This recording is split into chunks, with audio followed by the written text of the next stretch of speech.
Շարլ Բերո Կարմիր գլխարկը Մի գյուղում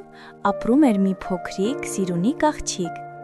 Ծննդյան օրը մայրիկը նրան մի կարմիր գլխարկ է նվիրում։ Գլխարկն աղջկան այնքան շատ է սազում, որ բոլորը նրան սկսում են կարմիր գլխարկ անվանել։ Մի անգամ մայրիկն ասում է. «Կարմիր գլխարկ, տատիկը հիվանդ է, վերցրու այս կարկանդակները և կարագը, տար տատիկը ուտի, որ շուտ լավանա»։ Կարմիր գլխարկը վերցնում է կարկանդակներն ու կարագը և ճանապարհ ընկնում տատիկին այցելության։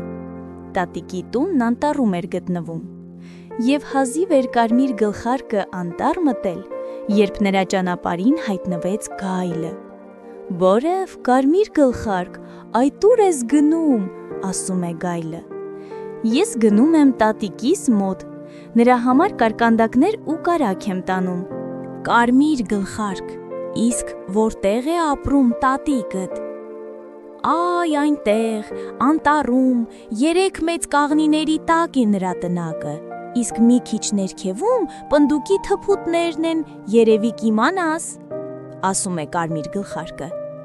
Գայլը, որ շատ քաղցած էր, որոշում է նախ ուտել տատիկին, իսկ հետո էլ կարմիր գլխարկին,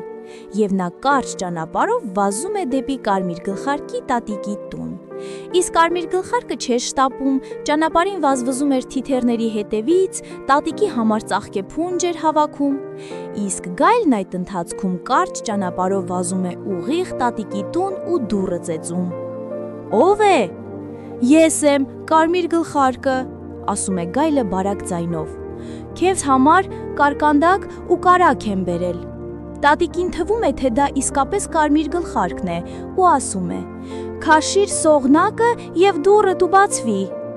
Գայլը սողնակը քաշում է, դուռն անմիջապես բացվում է։ Նա զգույշ ներս է մտնում, հարձակվում տատիկի վրա ու կուլ տալիս նրան։ Հետո հագնում է տատիկի հագուստը, գլխին դնում նրա գլխարկը ու պառկում անկողնում։ Շուտով տեղ է հասնում նաև կարմիր գլխարկը։ Նա թակում է դուռը և…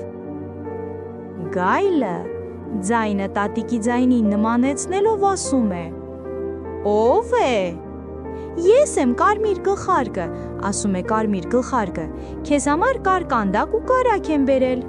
Կարմիր գլխարկը ներս է մտնում ու նստում անկողնու կողքին։ Գայլը գլխարկը քաշում է աչքերին ու մտնում վերմակի տակ։ «Վայ, տատիկ ջան, ինչու էլ ականջներդ այդքան մեծ», հարցնում է կարմիր գլխարկը։ «Որ քեզ լավ լսեմ», ասում է գայլը։ «Տատիկ, իսկ ինչու դու այդքան մեծ աչքեր